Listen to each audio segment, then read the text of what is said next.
kabulan, giampingan sulod sa imong tiyan, gikantahan, giistoryahan sa imong kalipay ug lisod nga kahimtang sa iyang paggawas dinhi sa kalibutan. Nagpasalik ka na imong higugmaon ug dili pasagdan, panggaon sa masabililhong hiyas nga imong gitipigan. Samtang nagpadayong midagan ng mga katuigan, ang imong pagpanggana daot ang baruganan, kay imong gitago ang iyang kasaypanan ug ang iyang mga sala imong gipanalipdan.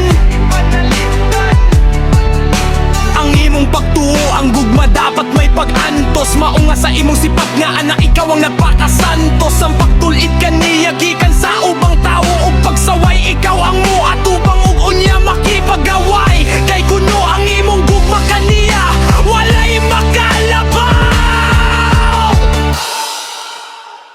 O karon nagbunga na ang imong pagkakonsentidor, ang anak mong pinalangga sa tanan na lang butang tirador. Bisag unsa na lang ang mga sayo, walay paghinulsol, kay naman ka pirmi nga andam mo bayad sa tanang niyang gihimong trubol.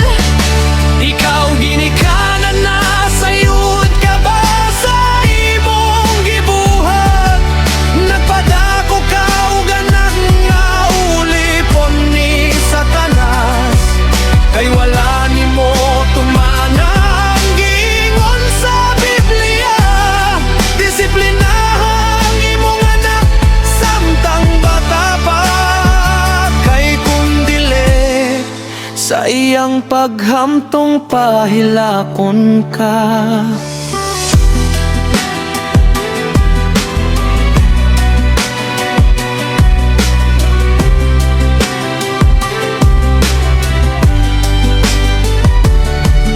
Ang tinuod nga gugma may kauban nga pagtulid, kayang maayong binuhatan ng kalipay ni ini.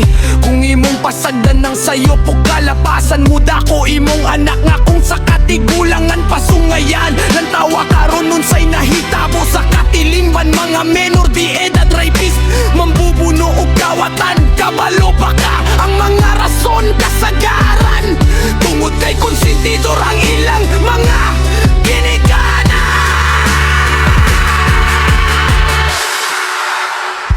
O karon nagbunga na ang imong pagkakonsentidor, ang anak mong pinalangga sa tanan na lang butang tirador.